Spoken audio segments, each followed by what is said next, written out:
Commissioners, September 12th meeting for 2023. If we could stand and say the Pledge of Allegiance, please. I pledge allegiance to the flag of the United States of America and to the republic for which it stands, one nation, under God, indivisible, with liberty and justice for all.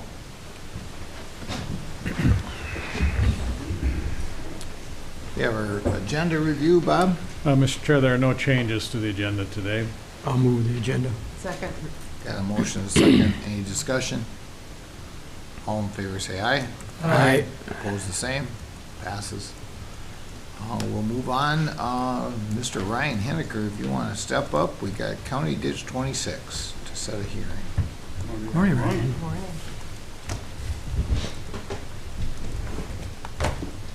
I have a repair hearing, setting a hearing date. Quick memo for you. The Lewis County Ditch 26 is primarily located in McPherson Township. Drainage staff is proposing to host a repair hearing to discuss upcoming costs of repairs to portions of this public drainage system. Areas proposed for repair include the outlet area of County Ditch 26, removing trees, brush, and repairing of crossings and ditch side slopes as necessary. At today's meeting, the Blue Ridge County Drainage Authority, we are requesting the Drainage Authority set a repair hearing date of September 26, 2023 by approving the draft findings in order. So moved. Second. Got a motion and a second. Any discussion? All in favor say aye. Aye. And opposed the same. That passes. And then we have County Ditch 52. So if you could, I could start it out. Welcome everybody to County Ditch 52 continuation hearing. We'll hear from Drainage Authority Attorney, Mr. Cale Van Bergen. Is that right? Bruggen, close. Bruggen. Van Bruggen. Bruggen. Bruggen. Thanks, Mr. Chair and Commissioners. Today we're here for the continued final contract acceptance hearing on the County Ditch 52 improvement project. The board previously met and accepted the contract and finalized the final payment to the contractor on this improvement project. But at that hearing, the board continued that hearing to today's date just for the purpose of addressing a special damages issue. So as a quick refresher to the board's memory, there was a landowner, Mr. Ronald Strite, whose property was initially planned as part of the improvement project to be used for a stormwater retention pond. There's a unique situation where typically in ditch law, a landowner who's damaged is also benefited, but the way this project was designed, Mr. Strite's property was only damaged. He wasn't benefited by the improvement project. His property was originally proposed to be used for the retention pond. There was an error on the county's part where a landowner who was damaged but not benefited was left off of the final hearing notice. And so the Drainage Authority did not acquire any jurisdiction over that property. The work started, some trees were cut without the Drainage Authority actually taking any property interests properly in that property. When that came to light, the work was halted. There was a review by the engineer, and ultimately the retention pond portion of the project did not go forward, but the trees were already damaged, and so we have to deal with that special damages issue, addressing the damages for the trees. There was some litigation where initially the landowner, Mr. Strite, brought a claim against the county and it went to district court.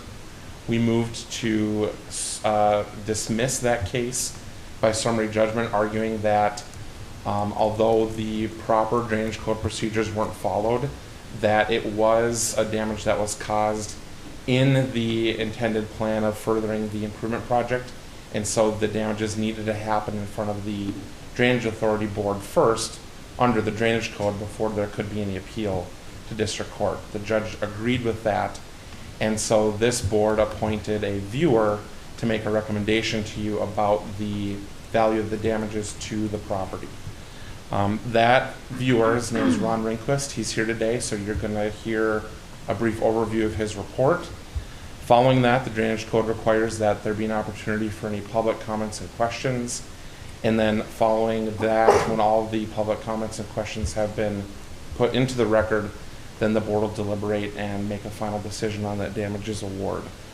There is an agreement with the landowner to waive any appeal right of the final order today that we have worked out, but the drainage code still requires that we have this hearing, and it was the board's motion at the last hearing to continue until today in order to complete these steps.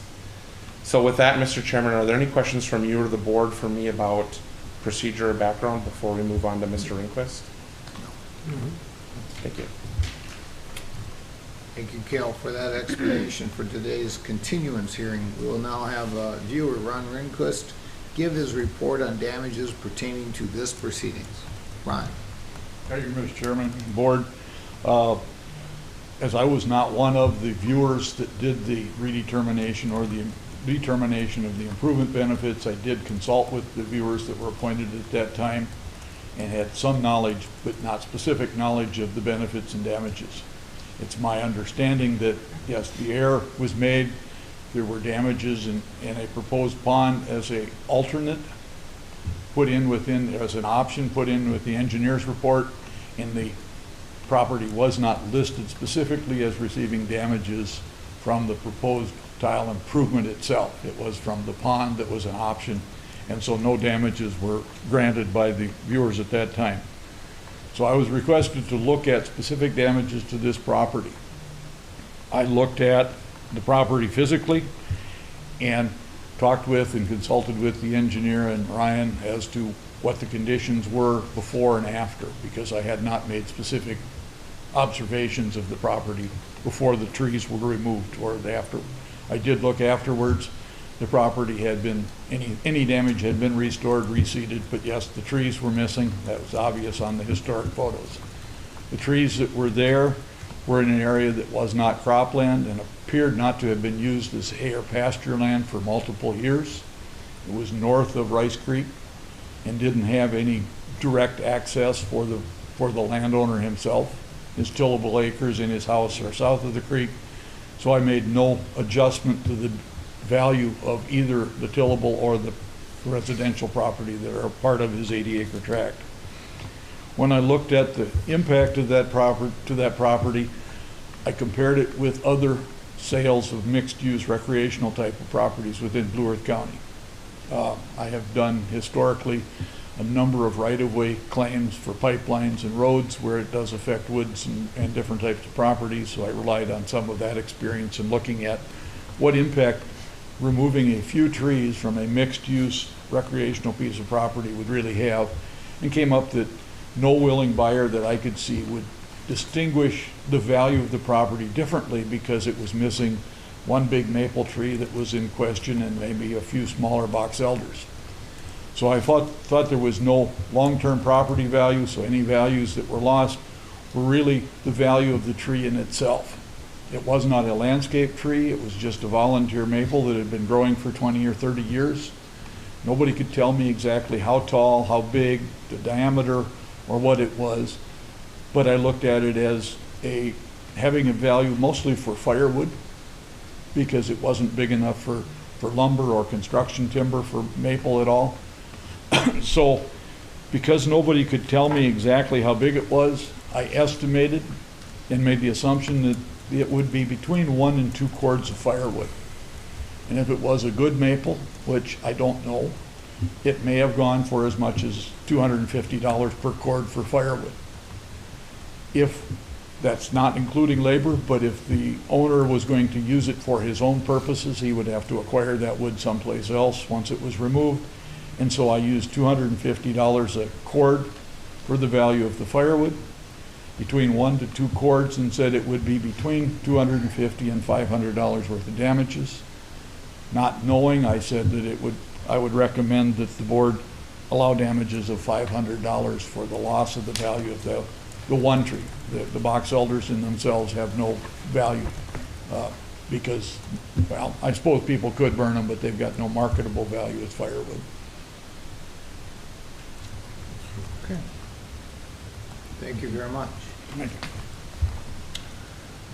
We will now open the meeting for a public comment portion of the hearing pertaining only to the subject matter related to today's continuance hearing regarding the street property This hearing is being recorded, and each person wishing to speak will be given 5 minutes to speak.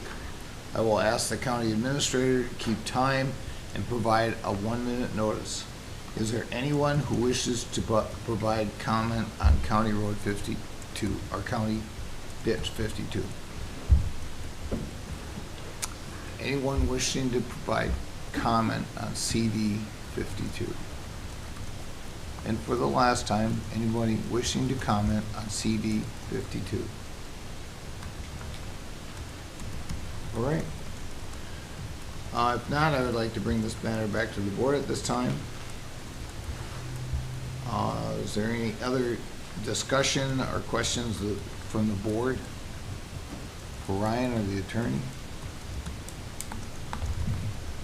No other additional questions or comments? Can I get a motion? So moved. Second. I got a motion and a second. Any more discussion? All in favor say aye. Aye. And opposed the same.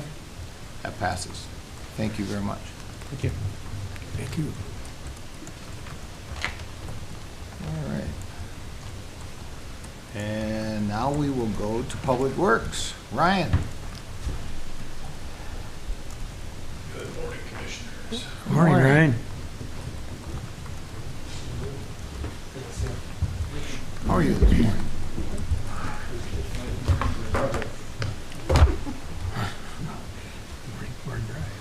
All right. Well, we've got a handful of action items this morning for consideration. The first one is to consider bids for state aid project 007-613-013, which is for CSAH 13 reconstruction from US Highway 169 to CSAH 1. The project, as you know, was slowed down to getting it out to bid. It was originally planned to go out for reconstruction earlier this spring. And right-of-way acquisition, design delays led to right-of-way acquisition, slowed down. And then ultimately permitting and project funding. So we did receive the next action item is a state grant to pay for half of the bridge cost. So we did receive that. We've discussed the permit previously. We are moving forward, and I'll have additional discussion on that. But with that being said, we received 6 bids on the project, with the engineer's estimate being $10,781,878.80, with Mathewitz Construction Company coming in as the low bidder at $10,210,037.39, which is 5.3% under the engineer's estimate. R&E Enterprises of Mankato was second. SM Henches and Sons was third. Hoffman Construction Company of Wisconsin was fourth. Michaels Road and Stone was fifth, and Midwest Contracting was sixth, with the highest bid being 10.88% over the estimate. So given the fact that we did have 6 bids, 15% spread, and our engineer's estimate was kind of right where it should be, in the middle of the pack. We're happy with the bid. Mathewitz certainly has the resources to deliver this large of a project, and the project coordination and scheduling aspects as well, having a proven track record with that. So the board packet did include the bid summary, and I've also provided a copy of the project bid abstract. As the board is aware, I don't include these because these don't get published until the actual bids have been approved by the county board, so we're not sharing bid prices until it's public information. So with that being said, I would recommend award of the bid to Mathewitz Construction Company for $10 million, $210,037.39. So moved. Second. Got a motion and a second. Any discussion? All in favor say aye. Aye. Opposed the same. Passes. All right, thank you. The second action item is consideration of MnDOT agreement number 1054448 for state aid project 007613013. This is a local bridge replacement program grant agreement. This is a standard grant agreement that's been completed to show that we will be receiving an estimated amount of local bridge replacement program funds, $1,228,489.82. $1.81, which is 50% of the contract bid replacement cost. So we would recommend that the board approve the grant agreement as it's provided in the county board packet. I'll move approval. I'll second it. Got a motion and a second. Any discussion? All in favor, say aye. Aye. Opposed, the same. Pass. All right, thank you. The third action item is approval of the resolution that's included as Exhibit E of the Local Bridge Replacement Program Grant Agreement, authorizing the county engineer as the project agent, and then also the administrator and board chair to enter into the agreement. So moved. Second. Got a motion and a second. Any discussion? All in favor, say aye. Aye. And opposed, the same. It passes. All right. Action item number 4, consideration of final payment for state aid project 007611012. This is CASA 11 from CASA 20 to Minnesota Highway 68 that was reconstructed last year. Original contract amount was $5,939,674.68. The total final work certified to date and final payment amount to the contractor, $5,936,158.83, with the final contract payment amount of $36,724.25. I would recommend final payment to R&E Enterprises of Mankato. So moved. Second. Got a motion and a second. Any discussion? All in favor, say aye. Aye. Opposed, the same. Passes. All right, thank you. And we'll move on to informational items, project updates. CASA 16 from the Le Sueur River to CASA 90. Road was open to traffic last Wednesday with just a handful of minor punch list and cleanup items remaining to be done. So R&G Construction was the prime contractor on that project. It's been open to traffic, so we're excited to have it done this early in the season. CASA 26 from 57, which is North Riverfront Drive, to Minnesota Highway 22.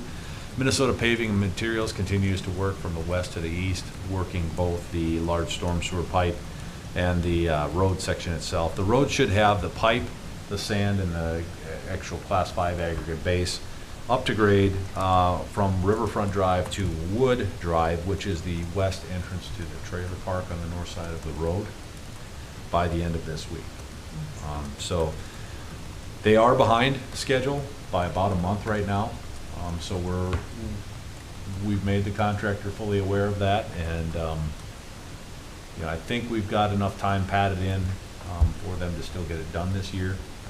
However, they're going to be well over the contract time if it continues at this pace. We're hoping that they're able to accelerate it, their work a little bit more, but it's been slow going out there. Why? There's been one crew working on the site, so they'll work on the pipe and then they'll jump back and do the road and then go back to the pipe. Whereas normally you would like to see at least one crew working on the utilities continuously, and then a second crew coming in and doing the road work behind them. So. I went out there. It was a lot of fun trying to get around. But Yes, yeah. And one of the challenges of that is it's a relatively narrow corridor, and really the ends are the only places that you have suitable access for construction traffic to go in and out. Residential traffic's another story, but again, I think we've got enough time in this year that it'll be returned to a serviceable road before the winter. We do have that segment of trail that was left out because we don't have the right of way yet, so we're still working on that as well inside. CASA 15 bridge project was completed and open to traffic within the 2-week road closure per the contract time requirement. That was that corrugated metal pipe, arch plate metal pipe that was failing and was replaced with a large box culvert. 10 and 72 in Vernon Center, some work. The contract has been awarded to Holtmeyer Construction. Some work will begin this year. We attended the pre-construction meeting a couple of weeks ago. The work that'll happen on the county system this year will be on probably that block of CASA 72, which is East Street in the city of Vernon Center, as they replace the city utilities. The rest of the work on Main Street, which is also CASA 72 in Vernon Center, and CASA 10 was anticipated to happen in 2024. CASA 13, that segment that we just awarded the contract on from 1 to US Highway 169. Work is anticipated to begin October 2nd. The 2023 minimum work items included tree removals, county ditch realignment, and box culvert replacement on the very western edge of the project. There's a county ditch that runs parallel to the county stated highway that was too close to the county stated highway for more modern safety standards. So if somebody were to run off the road and not, the ditch was within the recovery area for the design standards we were seeking to apply. So we moved the ditch out, changed the crossing, and had to replace a box culvert bridge as well. So we want to get that done this year.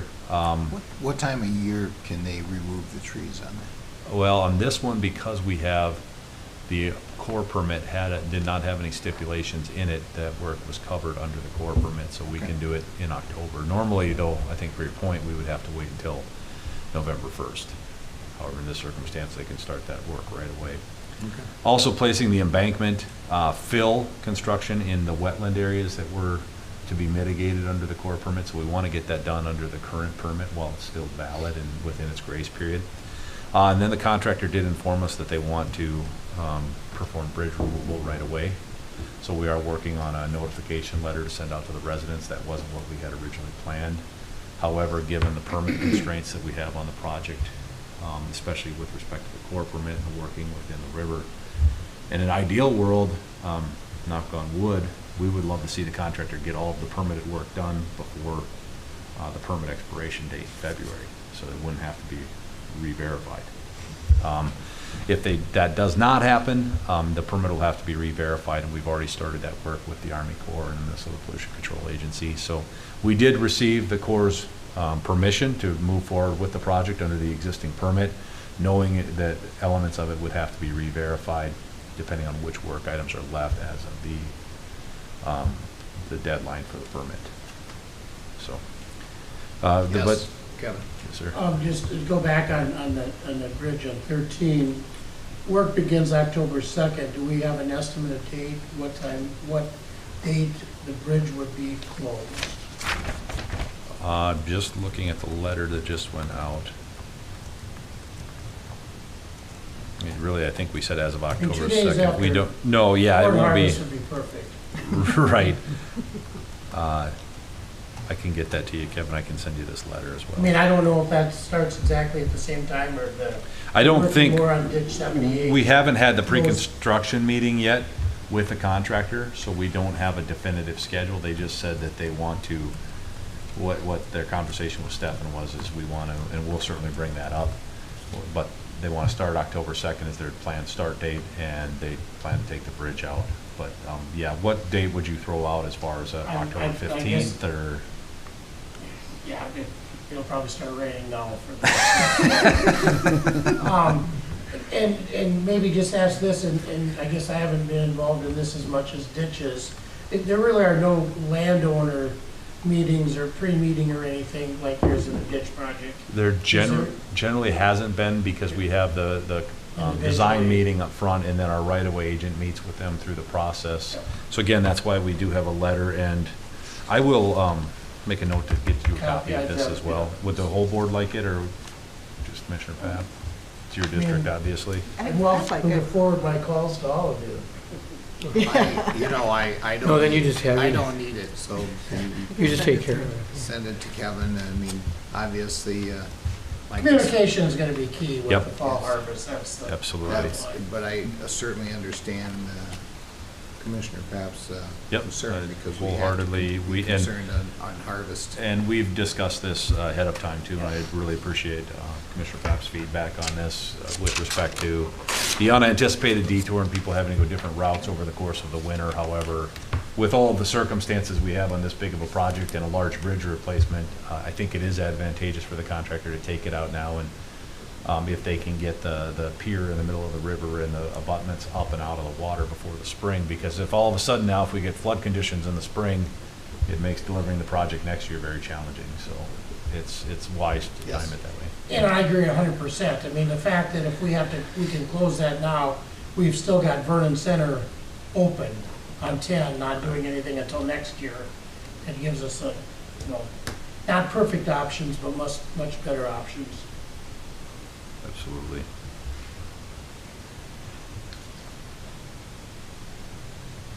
We've talked about the re-verification of the permit and the grace period going into February of 2024, so I'll keep you updated as we get feedback from the Corps. We've brought SRF, who got the original permitting work for the county. We brought them on to help with this re-verification process, because I think this is going to be a little bit of a new process that we haven't been through before. I don't like having to kind of change horses mid-race with respect to getting the permit terms reviewed again, but it's just a little bit of the nature of the beast with the timing and how our general permit changed to the new transportation general permit now. CSAH 11, from the West County line to CSAH 6, the right-of-way meetings are underway and progressing, so Jack's out there meeting with those folks and landowners along the road. Plans are at 90%. We're looking to incorporate what we do is really bring our road plans to 90%. Jack goes out and meets with the landowners and tries to get feedback if they've got concerns of drainage or field approaches, things of that nature, and take those into consideration so we can make some minor tweaks to the plans before they're finalized, so that we're not having to make those in the field ideally. CSAH 82, which is Victory Drive, south of Hoffman Road to Fair Street, the design is progressing towards 60%. We should see those plans later this month. Discussions with the city are still needed to determine budget and project schedule impacts for construction, whether we do it all in 2024 or whether we do the south segment in 24 and the north segment in 25. I have a meeting on my calendar with the city engineering staff to discuss that. I'm also starting to look at our capital improvement plan and budgeting for future years as well. So that'll need to be revisited as we look at changing scopes of other projects and availability of funds. There's some maintenance activity updates. Our maintenance crews have been very busy. Seal coating and fog sealing work has been completed on the county system. The crews are continuing mowing out that center third of the county. So again, we do a third of the county a year is our goal. Contracted work for gravel hauling with W. Lawrence has been completed. Sir Lines Lot is scheduled to return to complete this year's striping within the next 2 weeks. The crews completed a deep 60-inch culvert crossing replacement on County Road 155, where you're going to see the crews out around the county patching on various roads. And we actually, a few years ago, bought our own small striping machine, so we're actually out doing pavement messages such as stop ahead, stop bars, railroad crossings, things of that nature. We were having a heck of a time getting small local contractors to actually show up and do those. So we bought the templates and bought the paint machine where you can drop a 5-gallon bucket of paint and beads and actually do it ourselves. So we've been doing some of that work around the county. And then H&R Construction completed repair and replacement of the guardrail on CSAH 33 from Waste Management to the south going down that hillside. There was a large semi that took out the old guardrail as it rolled down the hill. So we're trying to have the attorney's office chase after that for the insurance for some of the costs to replace that guardrail. However, they were able, fortunately, we were pretty concerned because it was a rocky fill. We were concerned we wouldn't be able to drive the post to the appropriate depth, but they were able to get the posts in and drive them through that kind of modeled, or not modeled, but friable rock that's there, that limestone bedrock. And then the crews have been working on various driveway installations and drainage issues this fall as well. Just two last items. The EV pickup purchase update. We're still proceeding forward with developing an agreement between the 13 counties in District 7.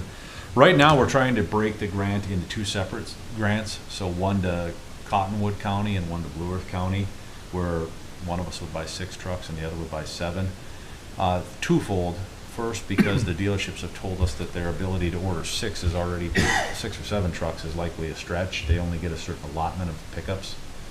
But also because if we can subdivide the grant, there is a Buy America waiver for grants of $500,000 or less. And as we've discussed, the batteries in those EVs are foreign metals, generally speaking. So it would offer us the opportunity to buy the pickups directly instead of having to try to lease them, which would save money because then we wouldn't have to pay leasing and finance fees. We wouldn't have to go through multiple payments on leases and multiple billings to the other counties. We could just buy and pay once. and avoid the interest cost. So we're working with the state, trying to work through that process to see if we can get those subdivided. And again, that way, Cottonwood County could solicit to more local dealerships within their geography, and we could solicit to local dealerships within our geography as well for those purchases. So, Very good. working on that. And the last item I had for the board was a Rapidan Dam update. Not a lot going on with respect to the dam. I did provide a summary of the FERC Dam Safety Inspection follow-up letter. The contents were summarized in the board packet. I don't know that I need to read that. There was nothing terribly pressing or newsworthy. We've really heard nothing from the FERC on the licensure surrender. So as far as we know, they're still looking at it. I know Barr has been checking in with them monthly and really hasn't received much of a response. So it's frustrating, but I also understand that we're not the only people that are trying to get rid of dam licenses right now. It sounds like there's quite a few agencies that are doing the same thing, and they're somewhat inundated with these requests. So I'd be happy to answer any questions on that memo. But Remind me when we started this, Bob, how long are we into this? when we FERC submitted the paperwork, I'd have to go back and double check for sure. I want to say it was likely around April, if I remember correctly. When we submitted the initial notice, there was an initial notice that was submitted, and then there was an actual formal application. That may have been like in June. So I'm speculating at this point. So they don't have the same time limits that the county does in issuing permits and Do things. as I say, not as I do. Hey. Hey, they can kind of do what they want. No, so that concludes my report. I'd be happy to answer any questions that the board may have. Thank you very much. Thank you, Ryan. Thank you and have a good day. And we jump into administration. Bob? Well, Mr. Chair and Commissioners, the first item is the county board minutes for August 22nd. I'll move approval. Second? Got a motion and a second. Any discussion? All in favor, say aye. Aye. Opposed, the same. Passes. Next are the bills for the 3 weeks indicated. So moved. Second? Got a motion and a second. Any discussion? All in favor, say aye. Aye. And opposed, the same. It passes. Mr. Chair and Commissioners, item number 6 in your packet is the Human Resources Department agenda. Just have informational items for the board today. We did have a resignation of an on-call library clerk, so we've initiated recruitment to refill that position. We filled a child protection specialist position in our Human Services Department, as well as a social worker in our Disability Services area. We had to revise a start date for an assistant county attorney, and then we did receive a resignation of a part-time correctional officer, and so we've initiated recruitment to refill that position. We also filled a correctional officer position in the jail, but then we also received another resignation of a full-time correctional officer. Ultimately filled another correctional officer, so we continue to see a lot of human resources related activity in our jail. And then lastly, well, I guess not lastly, but last one on that page, completion of employment for a maintenance technician in our public works area, as well as a resignation of a maintenance technician. So we have initiated recruitment to fill 2 maintenance technicians in our public works area. Then we had a resignation of a license center specialist and have initiated recruitment to refill that position, and a resignation of an eligibility specialist in our Human Services Department and have initiated recruitment to refill that position. I'd be happy to answer any questions the board might have on any of that activity. Any questions? No? Go ahead. All right. Item number 7 in your packet is a memo regarding absentee ballot boards establishment. Minnesota election law does direct the governing body of a county municipality or school district to set up ballot boards to accept or reject absentee ballots.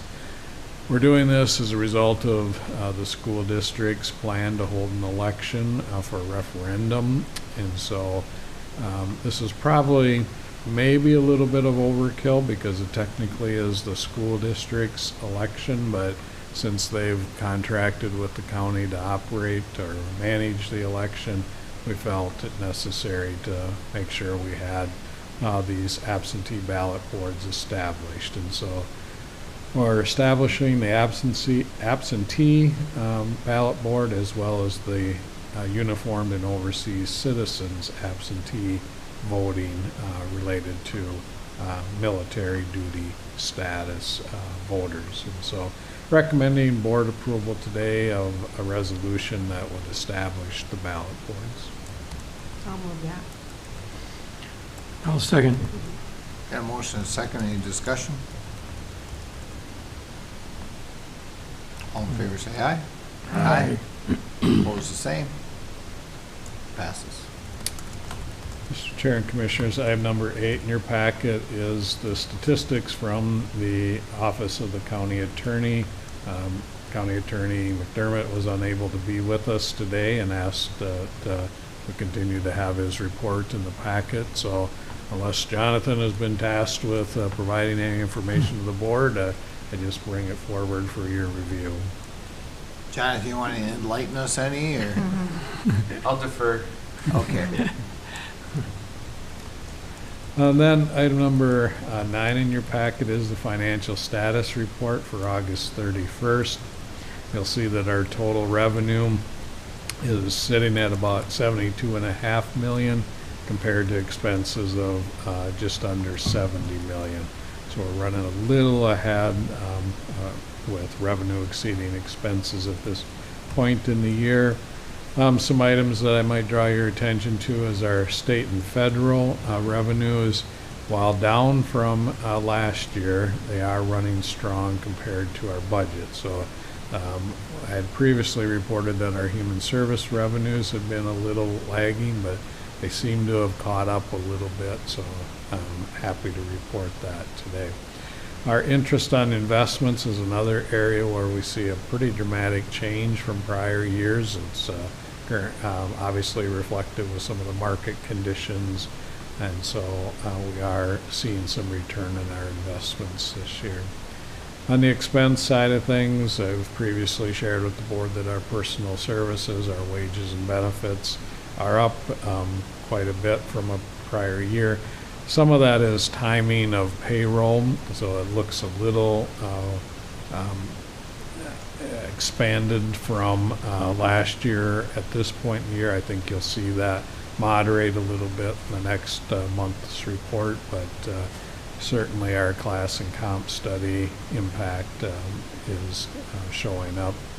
And then our contracts and fees is lagging a little bit compared to last year, primarily because of some of the delays in some of the road projects that Ryan has talked to the board about. And so this will be a little bit of a down year in terms of the contracts and fees line. On the enterprise fund, our total revenues sit at about $3.4 million against expenses of $2.5 million. And so despite building an additional cell at the landfill, we are still seeing positive results with our revenue exceeding our expenses. The second page then shows our cash and investment balances. You'll see that towards the top, our total available funds sit at just under $62 million against a target of about $59 million. Moving towards the bottom, then you'll see our total county funds sit at $129.3 million, down a little bit from prior year, which as a result of having a little bit of a deficit last year, but we continue to be in a strong cash position at this point in time. So I'd be happy to answer any questions the board might have regarding a financial status report. Any questions? No? And that's all I have for administrative items, Mr. Chair. All right. So we'll jump into the commissioner reports. Patty, you want to start us out this morning? Not really. I forgot about that. Let me quick get my calendar up. Kind of jumped right in there, didn't we? Yeah, you did, and of course my computer's not working. Can you start with I'll someone go- else? I'll go. Thank Go you, ahead, Kevin. Since the August 22nd board meeting on the 24th, we had a JD 36 landowner ditch meeting we hosted here in Blue Earth County. On the 28th of August, had a NACO Ag Policy Committee call, as well as attended Lake Crystal Council work session with Ryan on Highway 60, the improvements and the detours. On 9/5, before our work session and lunch, we had a Brown County JD meeting here on the 6th. I had AMC Drainage Work Group call, as well as participated with the department heads. On September 7th was Soil Water Conservation District monthly meeting I attended. And yesterday, we had AMC Drainage Work Group through Bowser, also participated in the NACO Ag Policy Chair and Vice Chair Leadership Call, and then last night attended the District 2 County Fair meeting, which was hosted in Blue Earth County at the fairgrounds. That completes my report. Thank you, sir. Mark? Okay, yeah, on August, mine starts with August 22nd was the employee recognition event. And then September 5th, yes, we had the joint ditch meeting with Brown County. And then at the county board work session. What's the date on that? Then September 6th, we did have a department head meeting. Was at and participated. Then on September 7th, did have the Maple Policy Board meeting and looked at things like Highway 14 alternatives there and or 169, I should say. And moving ahead, you know, we're going to get City of Mancato's getting electric buses. You guys would like that. Yeah. Anyway, that concludes my report, Mr. Chair. All right. Patty, you ready over there? Yeah, no wonder I couldn't find anything. I didn't have much going on. There you After go. the board meeting, the employee recognition was commented on. You know, I had a root canal, the work session, department head meeting, and it brings us up to today. All right. Well, for myself, on the 22nd, I had a personnel committee meeting for Traverse des Sioux Library System, and then we had our employee recognition event. On the 23rd, I met at Traverse des Sioux. We were discussing a new director for Traverse des Sioux. So the executive board has been meeting a lot on that. The next week, actually the next week I didn't do a thing the next week. Last week we had our work session. I had NACO membership in the afternoon. We had a department head meeting on Wednesday. And then on Thursday I spent a greater part of the day at the safety day at Minnesota State University for Towards Zero Death. On Friday, I met at Madison East with Traverse des Sioux because they're telling us they want us to move to a different location. So we were looking at different locations at Madison East to move our offices. Yesterday, I spent the whole day at the library downtown doing director interviews for Traverse des Sioux Library. We interviewed 4 different people, and the outcome of that will go to our board a week from Thursday, and so we may be able to get a new director soon, so that'd be good. And that's the end of mine, and I can ask for a recess. Recess. Second. Got a motion and a second. Any discussion? All in favor, say aye. Aye. Opposed, the same, and that passes. And we're really early. Man, are we ever? I mean, if we knew this, we probably wouldn't have set a lunch today, so. Yeah. You want me to pick you up at 6:30?